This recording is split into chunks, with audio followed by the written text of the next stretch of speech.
Well, hello there and I hope you're well. My name's Stephen Birnie and I'm the author of the Tribulation Soldier series, and at the moment we're putting together some introductory videos to the Tribulation Soldier storyline, just as a background and whatnot. So we're really starting to get through them now. We've been through things like using our own experiences, my time in the military, and really starting to get into like the end times world, the Tribulation Soldier setting, just to give a little bit of background on that.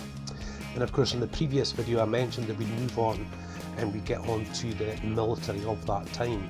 But guys, just before I do, just want to say again that we've built over the course of 2019, actually when I was in surgery recovery, built quite a large social media platform to surround the series. So not only do you sort of get the series, but you've got the website as well, 4 YouTube channels, not only preaching and teaching, we've got Motorbike Vlogs and Scottish tours for me, those type of videos, We've also got our new kids only one, which is just awesome. It's called Birnie Family Fun, and it follows the antics and activities of our kids, David and Emily. But and all the way throughout we've got an online weekly magazine, and we just share posts and images and articles, just throughout. So we really hope that when a reader comes to read the Tribulation Soldier series, you'll have all this surrounding it, for you to enjoy. But for now, guys, we'll crack on, and I'd really like to take on the subject of the military, just to give another little idea of how our characters fit into this end times world, and how the military fits into that too. Yeah, so we're really beginning to get through these videos now, and starting to hit a little bit of a stride now, but these videos are really important. I thought we'd sort of put together like maybe 16 videos, just of all the various aspects of the Tribulation Soldier, from anything from sort of 15 minutes to 30 minutes. And really the idea is just to give a good background and just more of an understanding about the series. Because guys, it's a 16-part, 2.5 million word series. The book 9 is 1 million words in itself. And it's huge, it covers a lot of different places in the world, many different characters, lots of situations and whatnot. Of course, the 16 ebooks all correspond with each other. It's still the main character and his circle of friends, the same times, the same events that are taking place on the planet, but just told from different perspectives, from different places, And that's made it really interesting to write. And if you have a look on our website, you'll find a series progress page, and you'll also get a monthly sit rep on this channel, the YouTube channel, as well as our Facebook page. And because it is quite a colossal series to write, because we always want to have 4 ready to go, which we have the first 4, with another 4 kind of just about there and ready to go, so that we've got a real head start on the series, as it were, But all those books have to correspond with each other. I'll touch on that a little bit later. All those books have to correspond with each other, and that's not easy. And even like the Devora Delta book, which is T12, it's almost finished. It's just the way that it works, where just the way that you've got to write it. But the big one, of course, will be the 1 million word series, the Tribulation, the big one, so that should be pretty awesome. So of course with social media and having this big social media platform, I mean across the world we're linked like never before now, and it's just awesome being able to just for me, because we just come from this little corner of Scotland, and back 2010, 2011 when I was doing this, I just come off the back of wondering what YouTube was and what's Facebook. And it was actually the kids youth group that we had at the time, full of teenagers, and they were saying, Uncle Steve, you've got to get on Facebook, you've got to be on Twitter, so I did. But it was never really me, so it's been a huge learning curve. But the people that we've met, and you guys, the ones that we've spoken to already and that, it's awesome, you can just reach anyone in the world now, which is awesome. So we really thought with the Tribulation Soldier ebook series that we'd try our best and include as many countries around the world as possible. Everything from the United States to Australia, Norway, of course we've got Scotland, and all these other places from around the world. And I think in the series as we go along I'll try to include even more, because that's very important. We're all so well connected now, We've got friends in Australia and the States and just Philippines, Nepal, Pakistan, India, you know, just all over the world. So we really wanted to include that. But we've also got, because this is set in the future, and like I said, you know, it was the Cyrus satellite defense system was the thing that caused the world to go into war and for things to almost go backward in a lot of respects, you know. I thought it would be really good to include, you know, countries that maybe don't exist at the moment, because it is a futuristic series. And, you know, I'm sure a lot of the countries will still be who they are in 100 years' time, but who knows? You know, so we've used little terms like the Northern Alliance and the East Asia State and the West Asia State and things like that, you know, in various parts of the books. But generally, about 90% of the time, they're the countries that, you know, you and I sort of know and love today. So like I said in the last video, you know, we explained the sort of end times world of the Tribulation Soldier, you know. And before I can really move on to the characters, you know, I think it'd be really good to know, you know, the military that those characters are actually in. So I went with a fictional combined allied forces. Always have to watch, you know, because I'm Scottish, you guys, you know, and I'm actually quite broad Scottish.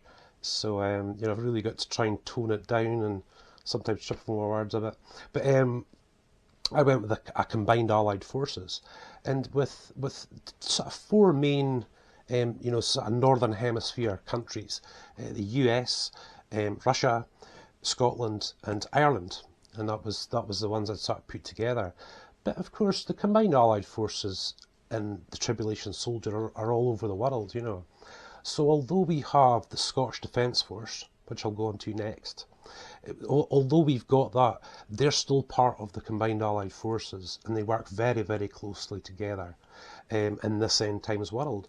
Because, you know, again, like I said in the previous video, it's quite a brutal world now, you know, a lot more brutal than what it is just now, with quite a lot of lawlessness, great areas that are just dead zone bandit country, we call them. So in that type of world, there's an even greater need to be allied with other countries. So I stuck, just to keep it nice and simple, I sort of stuck with the sort of Northern Hemisphere, you know, the Cyrus, you know, the Scottish, Irish, Russian and US, you know, being this allied group that operates pretty much all over the world. But obviously in the end times world, you know, most militaries in the world now are defence forces rather than what we kind of see today, just because of manpower and because of various things. And also, you guys, you know, when I was looking at the series, and you'd think in the future, you know, get real sort of futuristic weaponry and all sorts, and yes, we do have that. But what I thought would be actually quite good was to sort of turn that around a little bit, in the sense of, you know, that if there were great wars, then there'd be quite a lot of disruption and a lot of changes. And, you know, maybe militaries have to go back to more sort of conventional means, because the money for that type of technology just isn't there anymore. And I thought that would actually be pretty cool, you know, rather than going too high tech. Although at the end of this video, I'll speak to you all about the Armour Infantry Corps. So that's the wider view of the military within the Tribulation Soldier. And it's very important, the combined allied forces are very important, because, you know, for example, we've got a book called President Patton, who's becomes the President of the United States, you know, so, you know, that's not in the Scottish military, but yet, you know, we're the same, we're in the combined allied forces, and the main characters really know him quite well, you know, so, you know, that was very cool. You know, I really enjoyed that book as well. It's getting on a little bit now as well. So guys, that's just a hugely brief, you know, description of the combined allied forces, and of course you really get to know them in the books and sort of throughout the books. So taking it down smaller, we'll come into the Scottish Defence Force. And like I keep saying, hopefully, you know, even just with this as an example, is basically just a microcosm of what's around the world. A lot of militaries have turned to defensive forces rather than, you know, fighting each other and all sorts, you know. So, you know, we decided to have that as the Scottish Defence Force. Obviously still allied with England, you know, we've just got that dead zone in between in the books, you know. But we thought the Scottish Defence Force was actually making it, you know, really quite simplified. You know, it's just simplifying the whole thing into, you know, just the Navy, Air Force and Army, you know, and having the various troops, soldiers and special forces units attached to those, you know, working in a sort of very simple way. And of course, these cross over with other combined allied forces countries that are allies. Of course, the Spetsnaz in Russia and Navy SEALs and Delta Force, and it gives you that opportunity to really sort of branch out into all these amazing special forces groups, and hopefully we give those guys a real honour. These unsung and a lot of the time unknown heroes. And of course, in our country, what I would regard as special forces, the Parachute Regiment, for example, that there's 16 Air Assault Brigade, if I can remember rightly, Royal Marine Commandos, very, very specialised, very, very cool. But of course, the ones that I suppose people know from around the world would be the SAS, for example, the Special Air Service. But there's also the Special Boat Service, they're attached to the Marines, and the Special Reconnaissance Service as well. And again, we've really simplified these, just to have a very simplified military, so it's very easy to understand and see.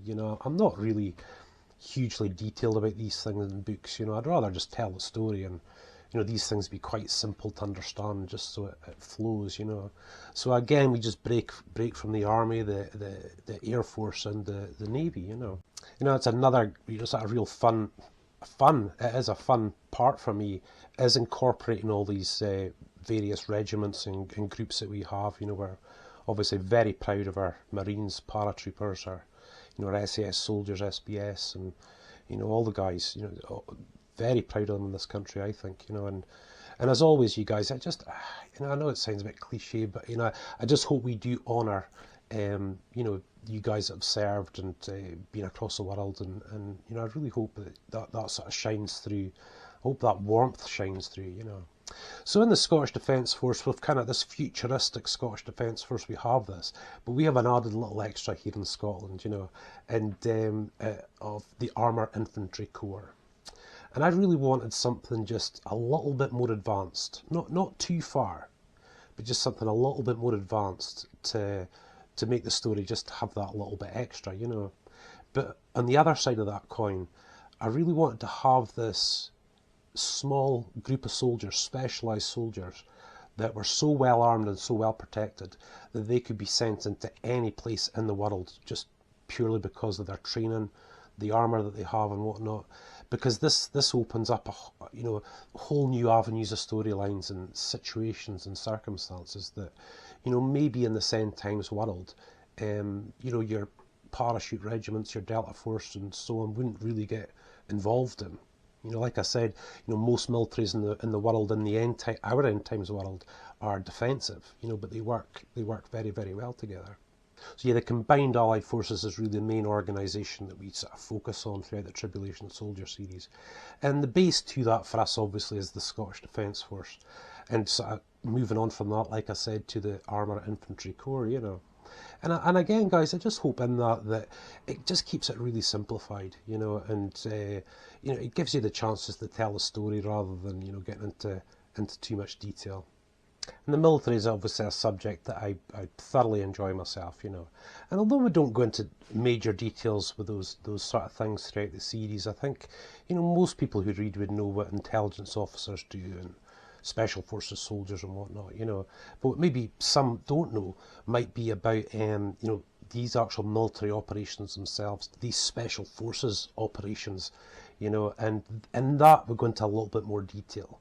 Because I really want to sort of create that scene, and if it's a hostage situation, for example, it's just to really briefly but detailed, give this picture of actually what's happening, where the people are, where the special forces units are, what's being said, and and aside from hostage situations, maybe operations in the battlefield as well. It's just trying to give that idea of where they are, and what they're actually doing.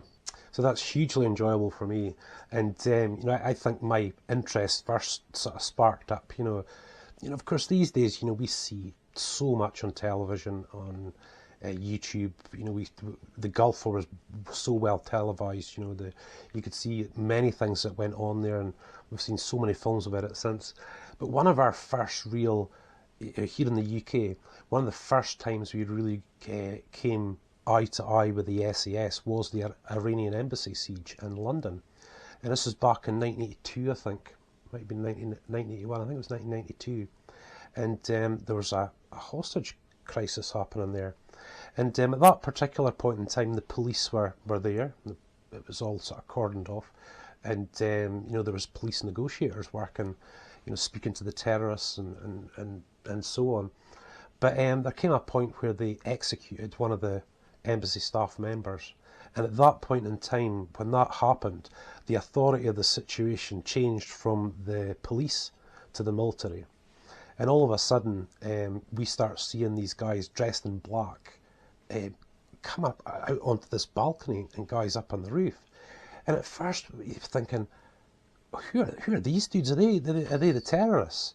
And then all of a sudden, the front of the embassy, this window blows out, and these guys go in. And then you start to see these guys are actually military.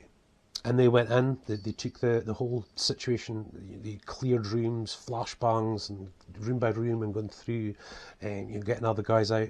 They did shoot and kill, I can't remember how many terrorists within the building, but they got basically almost everyone out safe, you know. And that was the first time in the UK, I think, we really came sort of face to face with these guys, the SAS. And from then on, you know, they were very, you know, become very well known, you know. So again, that kind of interest leads on to, like, what are Navy SEALs? You know, what are Delta Force? What are these guys? What do they do?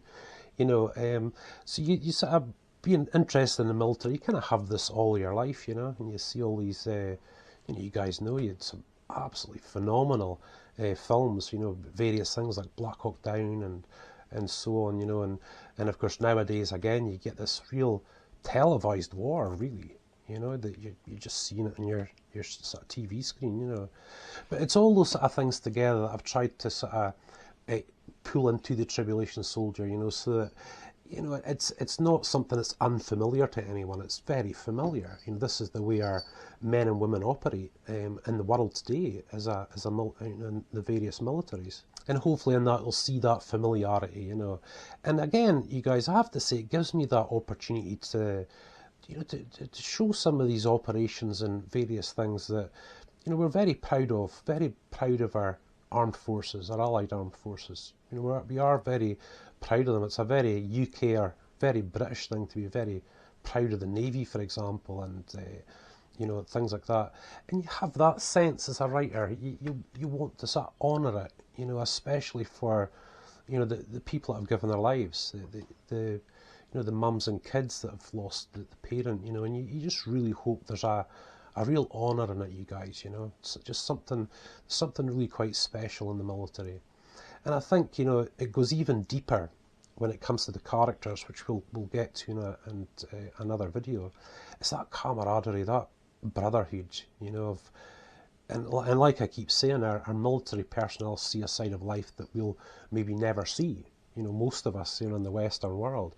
And of course, for a writer, that means you've got so many opportunities for storylines, for circumstances, for situations, you know. It really just sort of goes on and on and on. And that camaraderie in itself, that relationships, really gives a book a real flavour. It gives such a depth of feeling, you know, especially the tough times, you know, especially the tough times that these soldiers and intelligence officers and the, you know, the men and women, the ones that we have in the books, you know, of the kind of stuff that they go through, you know. And I think sometimes you forget they're just people too, you know, that you know, they feel fear and miss their families, and there's all that sort of stuff going on.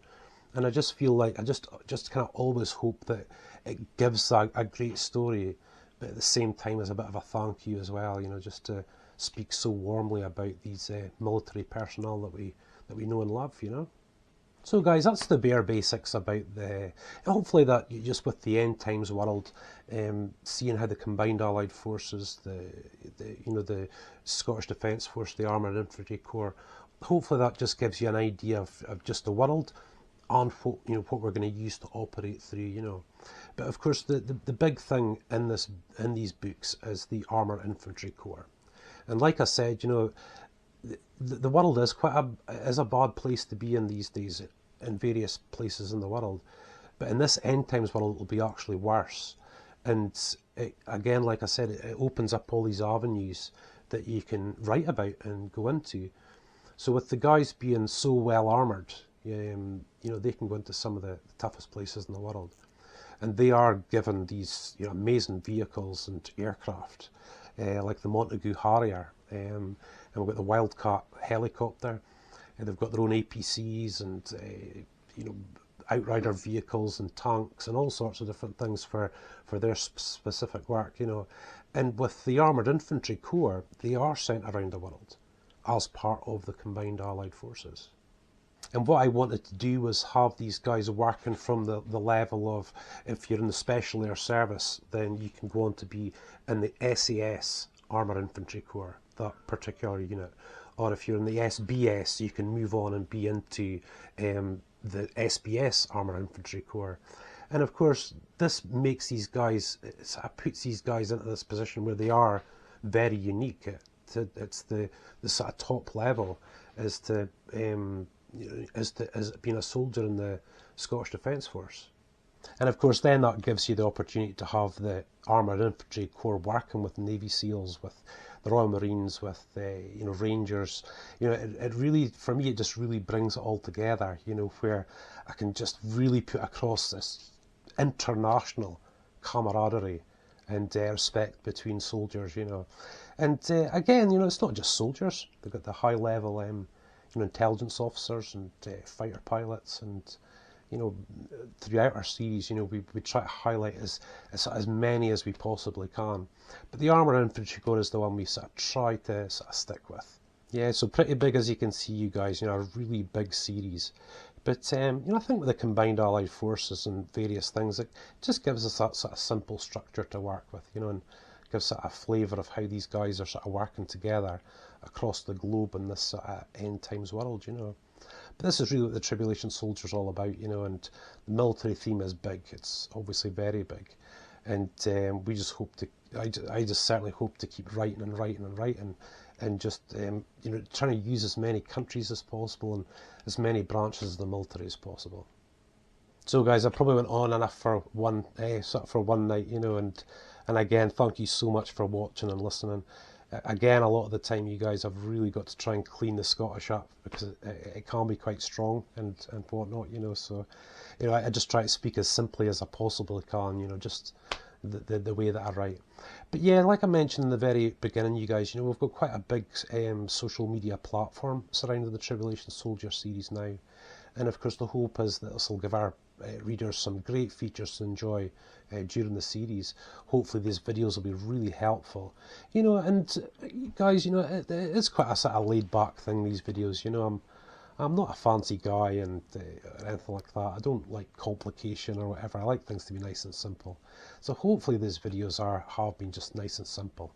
But we will move on now to like the characters, for example, and of course the 16-part series, that structure of the 16-part series is obviously something I need to share about as well, but I've got tons more to tell, aiming for 16 videos. I always like to aim as, swing for the fence, try and aim as high as possible.